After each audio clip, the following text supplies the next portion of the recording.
Algunas cosas de las que nosotros vivimos en estos días son producto de fuerzas enormes que nos impactan y nos marcan, nos deciden ir en cierto camino, porque están en contra de tradiciones mucho más antiguas que llegan hasta el día de hoy también, y ahí están en lucha. Escuchamos muy temprano, yo creo que quedé muy fijado con Acción de Gracias en Estados Unidos. Tan pronto pasa el cuarto jueves del mes de noviembre, empezamos a escuchar la música, ¿verdad? This is the most wonderful time of the year. Este es el tiempo más hermoso del año. Y estamos pensando, por supuesto, que nos estamos moviendo hacia Navidad. Es tiempo de Adviento, pero ya estamos con la Navidad en la cabeza, ¿verdad? Y luego pues venimos con todas nuestras fuerzas hasta llegar a Nochebuena, el día 24, y el día 25 no vamos a la iglesia. ¿No es interesante que no vamos a la iglesia? Nos vamos a Puerto Arista aquí, ¿verdad? A disfrutar un poco de la playa o algo así, o nos quedamos en casa para abrir regalos. Pero hermanos, la Navidad principia el 25. ¿Sí está claro esto? Y luego son 12 días de Navidad. Quiere decir que hoy 3 de enero, todavía estamos en Navidad. Pero ya no les parece Navidad, ¿o sí? Ya no. Sentimos como que no. Hoy es el 10º día de Navidad. Y entonces el miércoles estaremos celebrando Epifanía, que es el inicio de otra temporada que va a terminar hasta Transfiguración. Esas serían las fiestas como se celebraron más claramente en la antigüedad. Por eso, las personas que están trabajando con los leccionarios han escogido para este día, es el segundo domingo de Navidad, la lectura de Juan capítulo 1, versículos 1 hasta el 18. Pero quisiera decirles, yo quisiera invitarlos a ver si me siguen, si se pegan conmigo en la reflexión de hoy, porque es un domingo especial, primer domingo del año, 10º día de Navidad, segundo domingo de Navidad, y el texto que tenemos, Juan, es algo muy especial. La historia, hermanos, de la erudición, aquellos que se dedican, diríamos,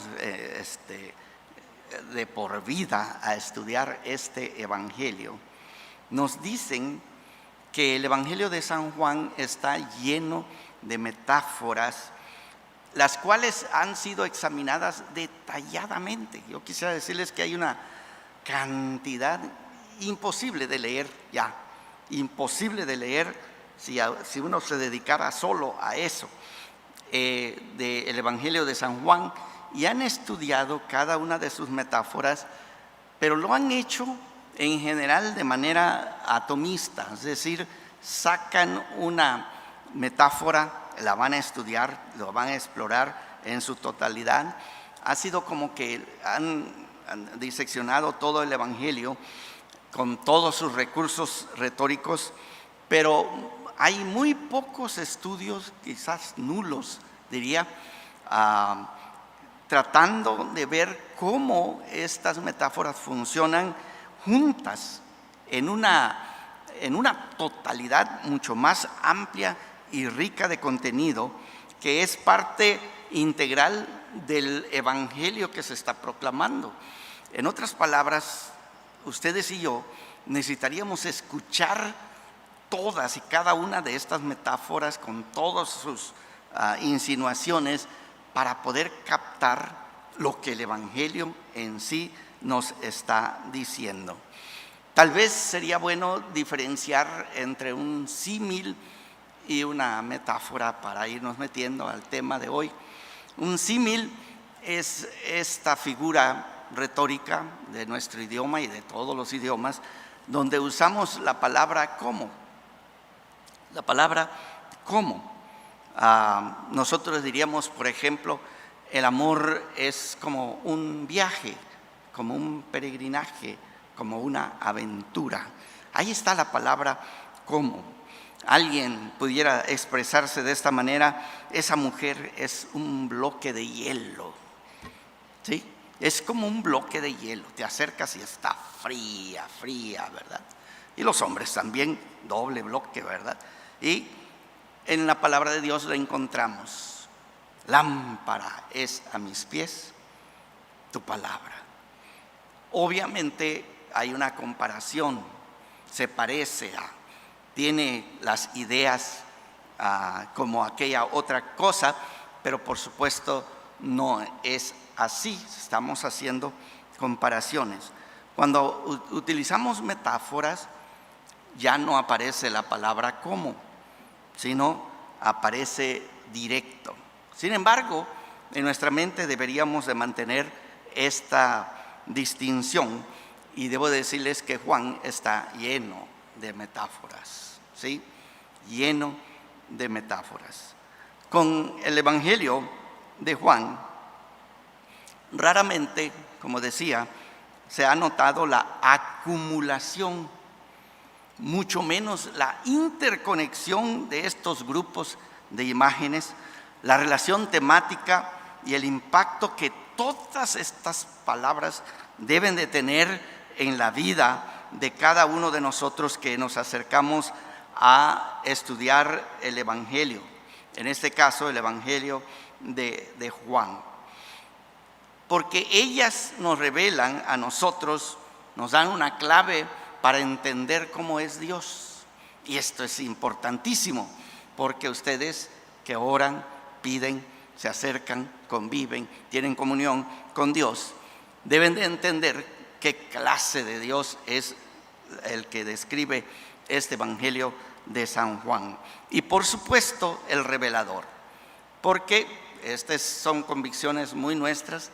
Nosotros los cristianos decimos: así como es Jesús, mírenlo bien, así como es Él, así es Dios, porque Él es el revelador.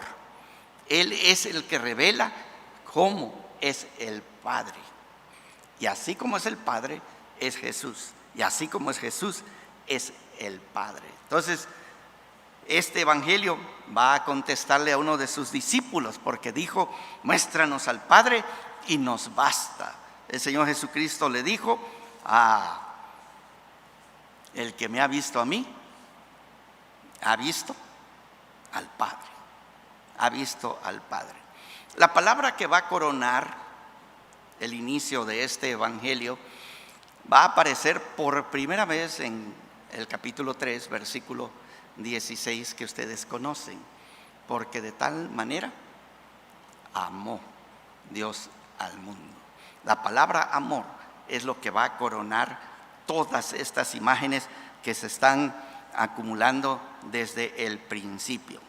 Y algunas de estas metáforas conceptuales que encontramos en este Evangelio vienen de imágenes gestálticas. No sé si escuchan esa palabra. Hoy es domingo, entonces tengo permiso de usarla, ¿verdad? Gestálticas, que son en sí mismo aquellas percepciones o marcos conceptuales que nos ayudan a nosotros a entender la realidad. Usted y yo nos relacionamos con todo lo que nos rodea, y hay imágenes que traemos desde muy temprano. Las experiencias corporales que motivan estas imágenes que hoy vamos a estudiar, que son metáforas de abundancia, comienzan en todos nosotros en el periodo de placer, de comodidad, de serenidad, de confianza. Cuando éramos lactantes, usted lo ha visto, no se acuerda, lo ha visto cuando una madre tiene a su bebito en sus brazos y está mamando. Ese momento que se está viviendo en este periodo de nuestra historia nos va a marcar a todo lo que vamos a hacer el resto de nuestra vida, porque sentimientos similares van a ocurrir a través de toda nuestra vida cuando nuestras necesidades son satisfechas. ¿Sí? El niño terminó de mamar, ya está satisfecho, está llenito su estómago, pero no se sale, se queda ahí, porque es placentero. Para el niño es placentero y estar en los brazos de mamá para el niño es un lugar muy, muy seguro. Pues estos sentimientos los traemos toda la vida. Y cuando algo nos satisface, nos produce a nosotros este sentimiento de felicidad.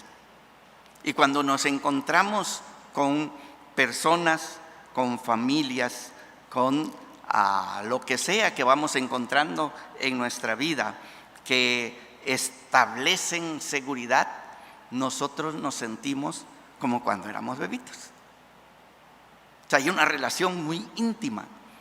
Cuando usted llega a una comunidad cristiana y siente que la gente lo aceptó, lo abrazó, usted dice: este es el lugar, aquí me quedo, aquí me quedo.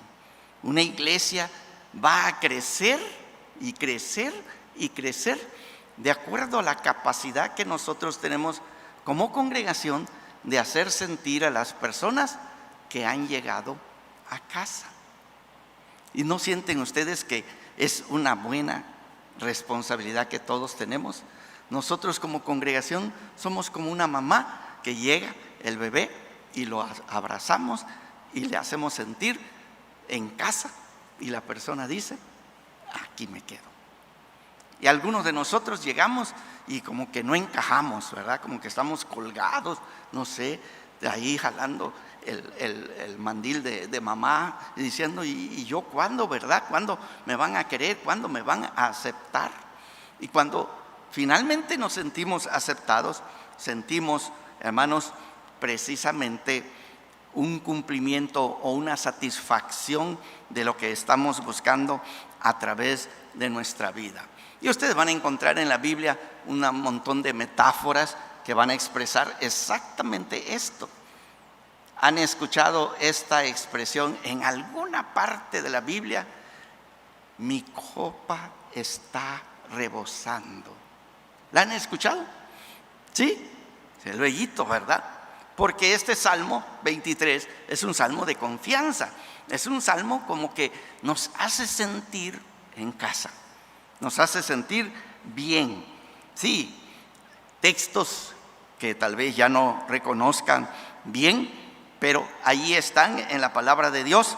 Ahora que te he conocido, mi corazón está satisfecho. Una traducción del Salmo 16.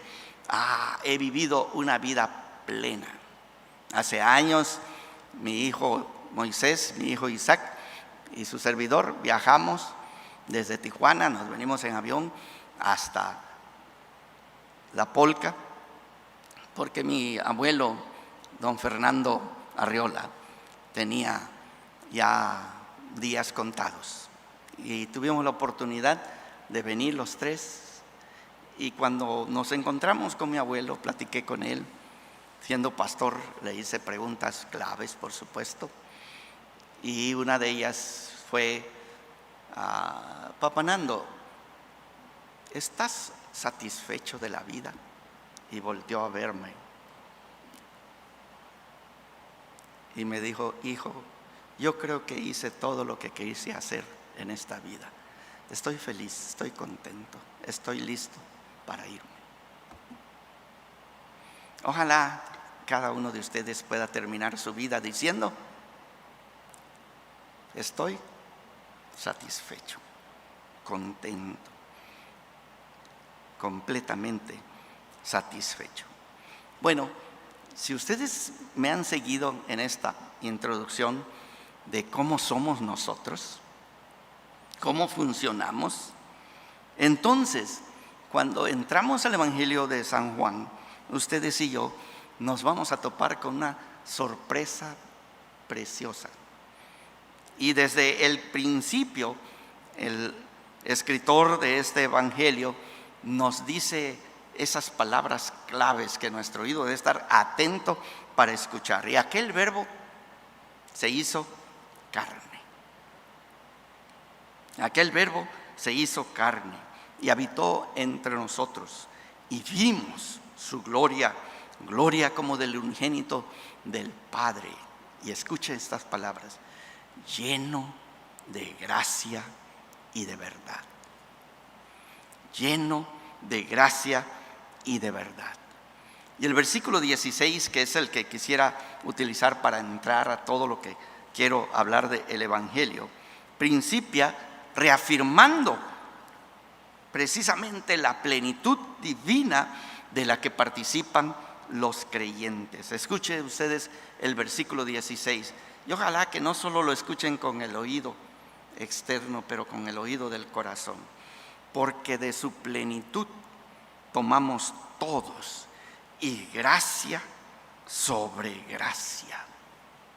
De su plenitud tomamos todos. Esta palabra plenitud, muy utilizada por los gnósticos de aquel entonces, un lugar donde se pelearon los cristianos primitivos, y gloria a Dios que no la abandonaron, porque expresa algo acerca de nuestro Dios. La palabra pleroma, si ustedes la quieren escuchar por allí, busque a los gnósticos, ellos les van a hablar del pleroma, ¿verdad? Nosotros no recibimos toda la plenitud de Cristo, sino que estamos conectados con Él, y de allí nosotros estamos extrayendo gracia y verdad. Gracia y verdad como un suministro ilimitado, así como son nuestros niños. Saben que nuestros niños jamás tienen la sensación de que les falta algo, y si la tuvieran, sus vidas van a ser siempre una vida con ansiedad, que siempre no hay suficiente. Pero cuando uno está pequeño, no hay problema. Un día le dijimos a nuestro hijo Isaac: hijo, no tenemos dinero. Mi hijo me dijo: ¿cómo que no? ¿Tienes dinero? Me dijo. Mete tu tarjeta en el banco y te va a dar dinero, me dijo. Para él, eso era todo lo que tenía que hacer, ¿verdad? Meterlo y ya está. No sé, sus hijos creen que todavía hay cereal, que todavía hay pan, que todavía hay tortillas, que todavía hay frijoles, que hay para comer. Aunque nosotros estamos rascando de todas partes para que tengan algo de comer, y nuestras expresiones, ¿verdad?, que nos quitamos el bocado de la boca para que ellos coman. Pero para ellos están tranquilos. Usted y yo debemos de entender que si a nosotros nos falta, que así dice la palabra de Dios, y aún si la madre se olvida del que dio a luz, yo no me olvidaré de ustedes. Ese es el Dios que está siendo descrito aquí para nosotros. Y las palabras que lo acompañan, esta expresión, ¿sí?, de su plenitud tomamos todo. La segunda frase es: y gracia sobre gracia. En griego dice charis anticharitos, así dice en griego. La palabra anti ha causado así, porque anti es esa expresión como esto en contra de lo otro, pero no, esta expresión que tenemos aquí habla precisamente de que en el Señor nunca hace falta nada de lo que nosotros necesitamos. El gran teólogo católico Rudolf Schnackenberg, comentarista de este evangelio, él dice así: el anti, según la mayoría de los comentaristas modernos, indica la incesante corriente de gracias que se suceden una tras otra, tras otra, tras otra. Si bien, hermanos, numerosos comentaristas señalan que las palabras aquí, pleno y totalidad, no aparecen en ninguna otra parte del Evangelio, del cuarto Evangelio, muy pocos han observado que si te clavas a observar al Evangelio, pronto vas a descubrir que la nota de plenitud se repite una y otra vez. Un comentarista de nombre Stephen Bullwinkle ofrece estas recomendaciones. Él dice: reconociendo que la palabra pleno, pleroma, no vuelven a aparecer en el Evangelio, él afirma que el concepto no está ausente. Y entonces señala al ministerio de Jesús, que debemos de ir siguiendo en el Evangelio como un ministerio de plenitud. Y él va a mencionar algunas referencias que nos van a ayudar un poquito más adelante, tales como plenitud del gozo. ¿Saben ustedes que este Evangelio tiene, su gozo será cumplido, dice? Será pleno, será total. ¿Qué les parece capítulo 7? El que cree en mí, como dice la Escritura, de su interior, ¿verdad? De aquí, de esta parte del abdomen, de la parte que estaba vacía y que ha sido llenada por Cristo, de allí brotarán ríos de aguas. ¿Qué les parece la expresión del 10:10? El diablo vino para matar, destruir, pero yo he venido ¿para qué? Para que tengan vida. ¿Y qué, hermanos? Vida en abundancia.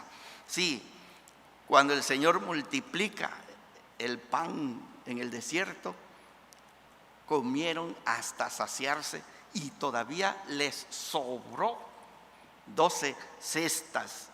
Cuando él estuvo en las bodas de Caná, su madre le dijo: se les acabó el vino, pero ahí estaba Jesús. Él hace el milagro y la cantidad de vino que hizo, hermanos, de verdad es extraordinaria, porque de punta a punta esta es la idea, que de la plenitud de Él tomamos todos gracia sobre gracia. Tenemos aquí el Evangelio de Juan, se conoce por esta característica, lo que entre los lectores de la teología del Nuevo Testamento nos hablan de una escatología realizada, es decir, ya. No tenemos que esperar para el día final, no, ya. Aquí nosotros también encontramos esta escatología o esta nota de escatología, el versículo 16, porque no dice de su plenitud recibiremos, sino de su plenitud tomamos, recibimos. Esta expresión está en un auristo que habla de un punto, así, ¿sí? Es un tiempo puntiliar, porque en Cristo Jesús vino todo.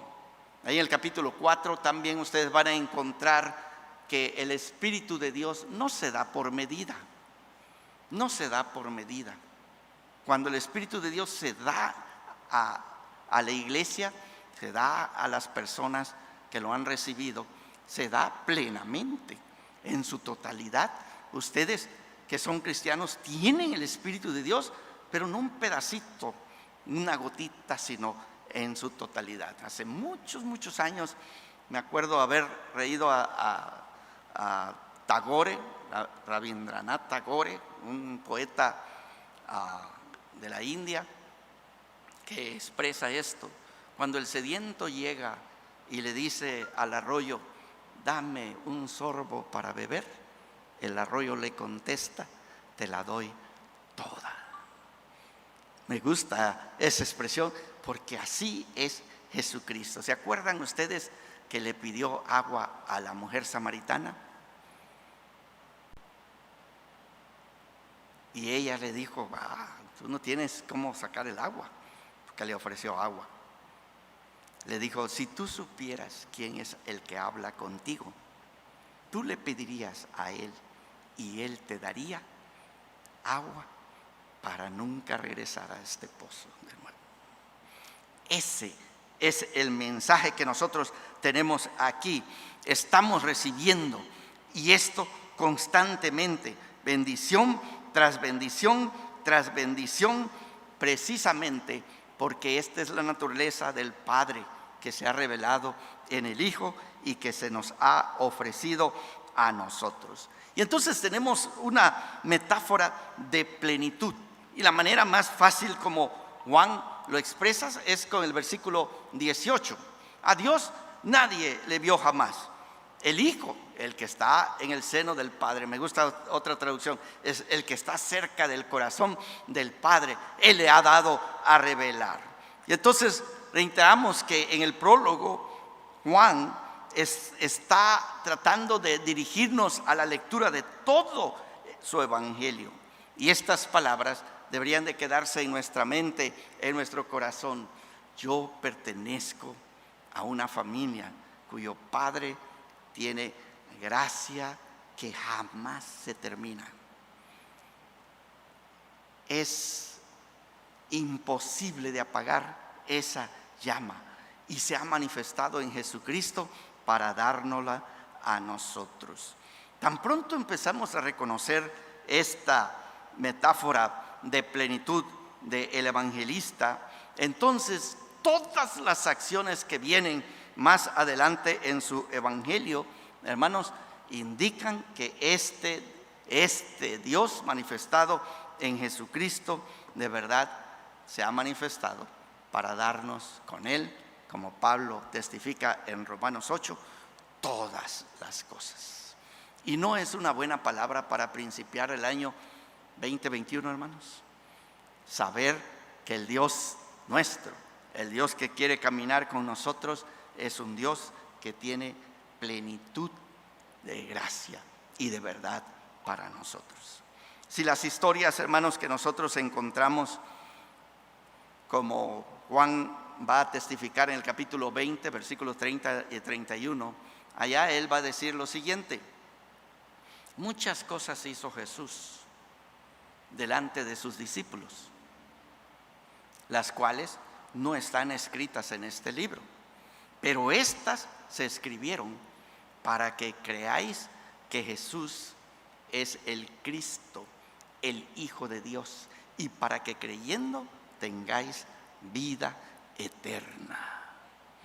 Yo me pregunto, no sé si ustedes, tenemos 7 milagros, así nos cuentan, del capítulo 2 al capítulo 12, nosotros tenemos 7 señales, porque no le llaman milagros, 7 señales. Todas las señales están apuntando que Jesús está lleno de gracia y de verdad, y que Él está revelando al Padre que está lleno de gracia y de verdad, y que nosotros podemos vivir de su plenitud, milagro tras milagro, milagro tras milagro, señal tras señal, porque ese es nuestro Dios. Pero las preguntas que se levantan: ¿qué pasa con todas las demás personas y los eventos en la vida de Jesús que Juan no nos cuenta? ¿Cómo se las arregló el Señor Jesucristo con lo cotidiano, con lo tedioso, con lo confuso? ¿Cómo se relacionó? ¿Cómo manejó Jesús estas muchas otras cosas? Y cómo, puesto que tú y yo pertenecemos a esta familia, cómo Él trabaja con nosotros. Creo yo que el autor de alguna manera nos está enseñando en cada una de sus historias cómo Él lo hizo con estas 7 señales y cómo Él puede hacerla también con nosotros. Imagínense conmigo, capítulo 2, la transformación del agua en vino. Debería de haber sido una tremenda vergüenza que se les acabó el vino y la fiesta se iba a terminar. Las bodas eran largas, a veces toda la semana, y ahí estaban metidos todos celebrando las bodas. ¿Pueden ustedes imaginarse cuando de repente el maestresala probó aquello y dijo: oye, las costumbres no son así, las costumbres es se da primero el buen vino. Y cuando ya están medios tomados, que ya no distinguen, ¿verdad?, entre un vino y el otro, entonces sacas el malo. Pero tú, no, ahora estás sacando el más bueno. Yo quisiera que fueran más allá. Yo sé que algunos de ustedes que les gusta el alcohol están queriendo que el Señor le haga un milagro, ¿verdad? Un milagro. Me encantaba viajar de Ensenada a Tecate, y Tecate pues es donde hacen Tecate, ya saben, ¿verdad? Y están esas grandes, ¿cómo se llaman? Esas grandes cosas ahí, ¿verdad? Que obviamente son donde están guardando el líquido muy valioso, ¿verdad? Allí, yo iba a tomar allí un refresco de cebada. Digo, ¿estás seguro que es cristiano? Sí, la cebada la hizo el Señor, me decían, y cosas así. No, yo soy hijo de alcohólico, no sea que de aquí salte, ¿verdad?, a ser alcohólico. Pero yo me los imaginaba, esos grandes contenedores, ¿sí? Los borrachitos pegados ahí. Todos los borrachitos, ¿verdad? Y tomando a ver cuándo se la logran acabar. ¿Sí se pueden ustedes imaginar una fiesta donde ya no hay comida? Y lo único que queda es recoger lo que sobró y empezar a lavar los trastes. Pero no donde está Jesús, hermanos. De verdad, no donde está Jesús. Porque Él reconoce el hambre, Él reconoce la sed, Él reconoce el deseo, Él reconoce la carencia. Y Él, y solamente Él, es el que ofrece la vida abundante ofrecida por Dios a través de la fe y la confianza de aquellos que han creído en Jesucristo. No sé, hermanos, pueden ver a Nicodemo en la noche platicando. Sabemos que tú has venido de Dios, porque nadie puede haber hecho las señales que tú haces si no viene de Dios. Ay, Nicodemo, Nicodemo. Jesús nuestro ha visto más profundamente al corazón de Nicodemo y le dice: de cierto, te digo que si no nacieres de nuevo, no verás el reino de Dios. Le pegó al clavo, le pegó a la necesidad. ¿Y qué creen que hace Jesús en el día de hoy cuando se acerca a cada uno de ustedes? Lee sus mentes, lee sus corazones, lee sus ansiedades más profundas, y Él es la respuesta a tu necesidad más honda. ¿No les gusta a ustedes el texto de Juan como un texto, como una bandera para anunciarnos que vamos a entrar a un año donde no sabemos qué va a suceder, pero sí sabemos quién es el que camina con nosotros? El cuarto evangelio, pues, habla de plenitud, de generosidad, de totalidad, con la mayor frecuencia que cualquier otra parte de la Escritura. Los referentes específicos que tenemos, hermanos, han permanecido con nosotros a través de los miles de años que hemos vivido. Y hombres y mujeres de otros tiempos que se han acercado al Evangelio han encontrado que la historia de Jesús, el don de Dios, el Cristo de Dios, es una persona que está abierta e es insondable. Y así como termina el Evangelio, no sé si han notado cómo termina el Evangelio. Dice: el que escribe estas cosas da testimonio de que todas las cosas que están escritas aquí son verdad. Son verdad. Y yo creo, dice el escritor, que si se hubieran escrito todas y cada una de las cosas que sucedieron, no cabrían los libros en el mundo. ¿Se han leído esa parte? No cabrían los libros en el mundo. Y yo he leído y le digo yo: exagerado. Exagerado. Pero ahora, a la luz de lo que estamos estudiando, hermanos, yo creo que tal vez debemos detenernos y decir, oye, no está tan loco este escritor, ¿verdad?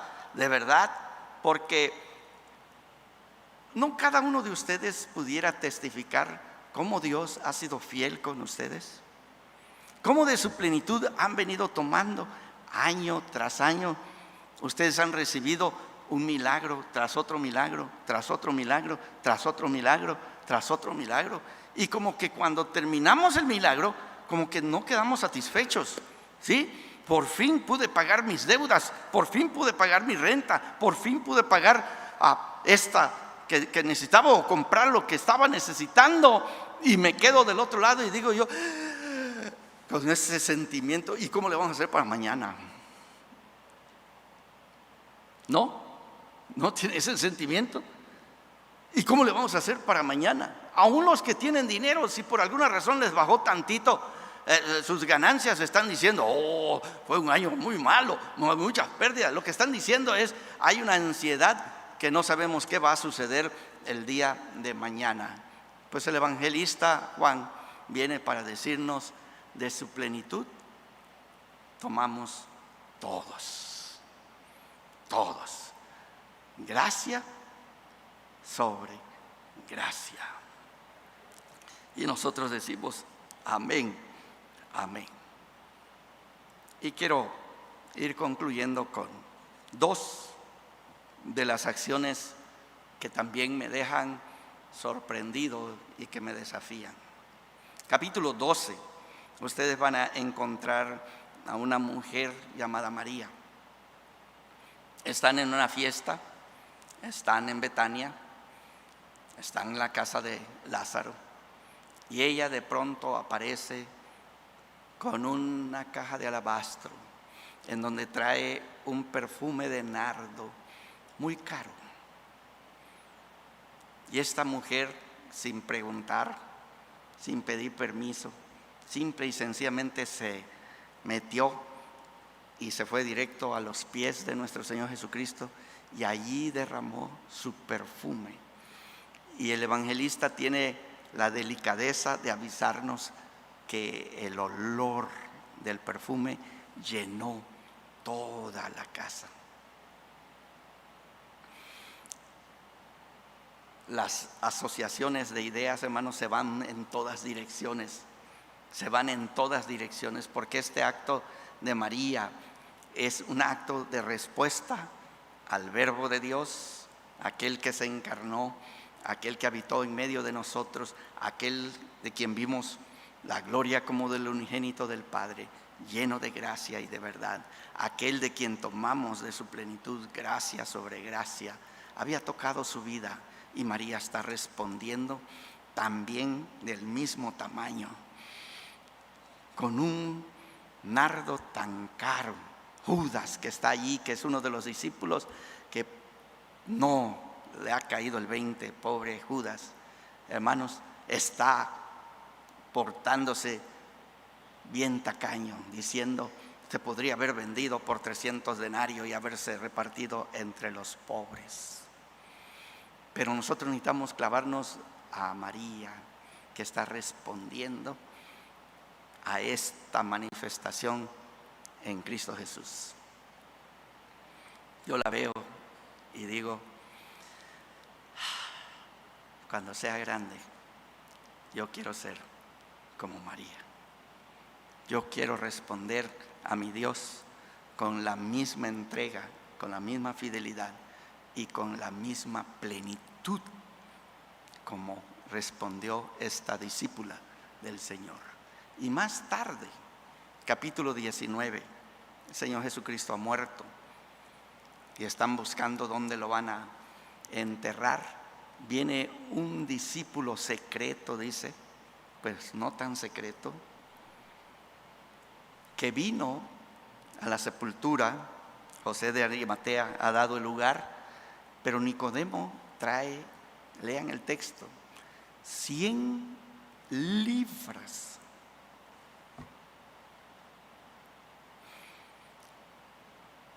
$100 de especies para echárselos al cuerpo de nuestro Señor Jesucristo.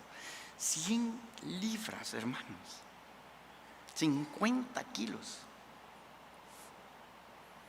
No sé si ven lo que está sucediendo aquí.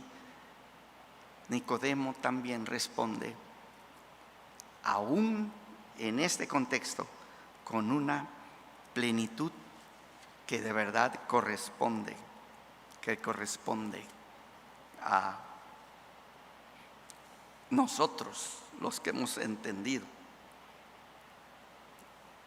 Y voy concluyendo, hermanos. Ojalá que haya hecho mi trabajo. En el discurso de despedida, cuando el Señor ya les está diciendo adiós, nos vemos pronto, el Señor anuncia que Él va a darle a ellos de su gozo. También dice de su paz, pero quiero enfocarme en el gozo, porque este gozo que les ofrece a sus discípulos, hermanos, es un gozo exuberante, es un gozo que explota, que va más allá. Imagínense conmigo, este es un contenedor que lo llenamos con agua, pero la idea no es esa. La idea es que lo llenamos y sigue llenándose y empieza a derramarse lo que contiene adentro. Así es Dios. Así dio a su Hijo, y su Hijo así dio su vida por nosotros.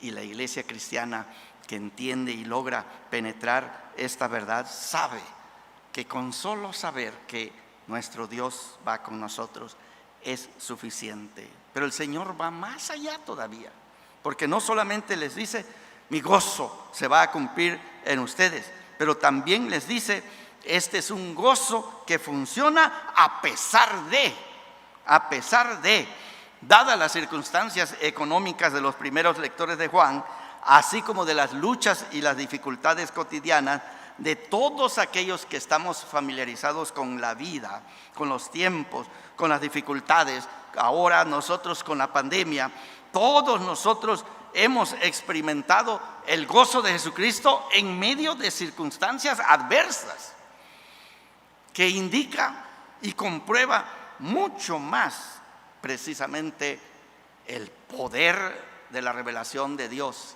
en Cristo Jesús, Señor nuestro. Y saben, Él nos ofrece una imagen preciosa. Ojalá que la apreciemos. Él dice, cuando una mujer está a punto de dar a luz, tiene dolores de parto. Y durante los dolores de parto, ninguna mujer está feliz, está pasando por tribulaciones muy grandes. Pero una vez nace el niño, todos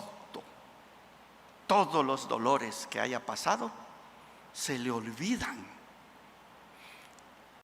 Amén. Se le olvidan por el gozo de haber traído a un hijo al mundo. De esa naturaleza es el gozo del Señor. Hermanos, este año puede traer más pandemia y, como nos están avisando, ¿verdad?, con la mutación más peligrosa, más contagiosa. Por eso necesitamos nosotros a este Verbo que se hizo carne y que habitó con nosotros, en nosotros, y quiere estar en nosotros a través de su Espíritu, para que su gozo sea nuestra fortaleza, como testifican en el Antiguo Testamento, de experimentar tanto gozo de las cosas que han pasado en el pasado y decir, ese es el Señor mío que ha caminado conmigo, y tener la esperanza que el futuro también estará Él con nosotros y tendremos gozo. Tengo años que en mi tiempo de devociones, no todos los días, de hecho no son muchos días, que allí en la terraza donde estoy leyendo la palabra de Dios, orando, leyendo algunos de los libros clásicos de la espiritualidad cristiana, aprendiendo cosas nuevas, pensando de los hermanos que están en dificultades, orando por ustedes, de repente corre una ráfaga de viento, y siento a veces el frío y a veces lo fresco del viento que llega y como que me cubre todo. Y he cantado: oh, deja que el Señor te envuelva en su espíritu de amor. Satisfaga hoy tu alma y corazón. Entrégale lo que Él te pide y su espíritu vendrá sobre ti y vida nueva te dará. Cristo, oh Cristo, ven y llénanos. Cristo, oh Cristo, llénanos de ti.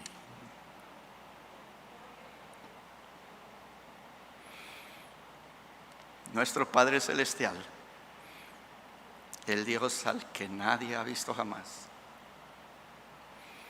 el que estaba en el corazón del Padre, el Hijo, verdadero Dios y verdadero hombre, nuestro Señor Jesucristo, Él le ha dado a conocer. Y tú y yo lo conocemos. Que venga el año 2021. Que venga el año 2021. El Señor nos dará gracia sobre gracia, sobre gracia, sobre gracia. Les invito